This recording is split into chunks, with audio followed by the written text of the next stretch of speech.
দক্ষিণ ত্রিপুরা জেলা তথ্য ও সংস্কৃতি দপ্তরের উদ্যোগে শান্তির বাজারের মুকুট অডিটোরিয়ামে যথাযোগ্য মর্যাদায় সাহিত্য সম্রাট বঙ্কিমচন্দ্র চট্টোপাধ্যায়ের জন্মজয়ন্তী উদযাপন করা হয়।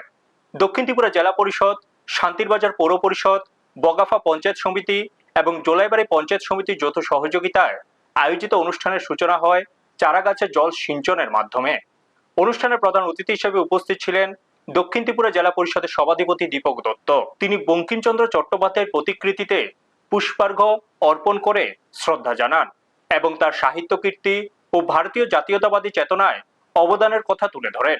বিশেষ অতিথি হিসেবে উপস্থিত ছিলেন দক্ষিণ ত্রিপুরা জেলার জেলা শাসক মোহাম্মদ সাজ্জাদ পীর, শান্তির বাজারের মহকুমা শাসক তরুণ কান্তি সরকার, শান্তির বাজার পৌর পরিষদের চেয়ারপারসন স্বপ্না বৈদ্য, ভাইস চেয়ারপারসন সত্যব্রত সাহা এবং জোলাইবাড়ি পঞ্চায়েত সমিতির চেয়ারম্যান তাপস দত্ত। বক্তারা বঙ্কিমচন্দ্র চট্টোপাধ্যায়ের অমর সৃষ্টি, বিশেষ করে বন্দে মাতরমের ঐতিহাসিক গুরুত্ব এবং বাংলা সাহিত্য ও জাতীয় চেতনায় তার অসামান্য অবদানের কথা স্মরণ করেন। ব্যুরো রিপোর্ট, নিউজ তৎকাল 24।